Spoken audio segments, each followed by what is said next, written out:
Al momento i casi sequenziati parlano di variante Omicron, quella che già circola in Italia, ma la Regione Veneto ha comunque predisposto un servizio tamponi per chiunque provenga dalla Cina. Vi dico già che noi da subito avremo i punti tampone negli aeroporti.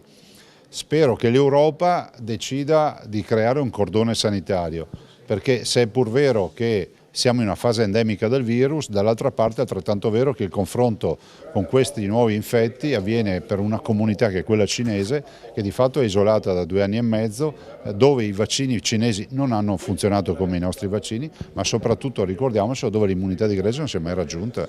Quell'immunità di gregge che noi abbiamo in virtù delle vaccinazioni, delle infezioni, in Cina non c'è, perché loro puntualmente segregavano nel vero senso della parola l'infetto. Sono una decina cittadini, stiamo parlando di transiti su Malpensa di persone provenienti dalla Cina, non vi so dire se cinesi o occidentali o quello che fossero, diretti in Veneto. Quindi abbiamo i tamponi, si stanno sequenziando, vedremo di capire di che variante si tratta. Certo è che l'unica preoccupazione che abbiamo, senza diffondere inquietudine nei cittadini, è capire dopo 2 anni e mezzo di isolamento se questi hanno una variante tutta loro, visti i dati delle mortalità e degli infetti, più di 1 milione di infetti al giorno, però stiamo parlando anche di una popolazione rilevante, oppure siamo in linea con quello che è Omicron e le sue varianti. Che tempi secondo lei ci sono per sapere il sequenziamento di questi nuovi positivi che arrivano dalla Cina?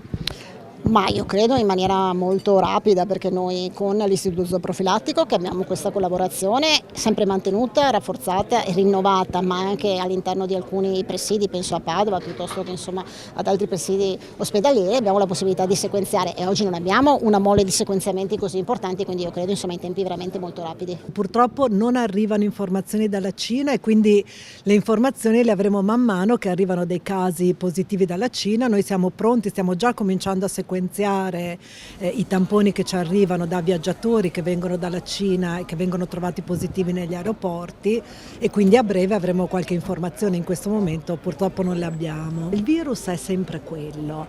Quante ne abbiamo viste di varianti? Tantissimo, siamo tutti vaccinati, abbiamo un'immunità di gregge altissima nel nostro paese, perché oltre alla vaccinazione ci sono anche le infezioni naturali, tante persone sono state positive e quindi noi davvero abbiamo uno stato immunitario molto importante, molto efficace, che purtroppo in Cina non hanno. Quindi non c'è ragione di pensare che l'impatto sulla nostra popolazione sia così diverso da quello delle varianti attualmente in circolo.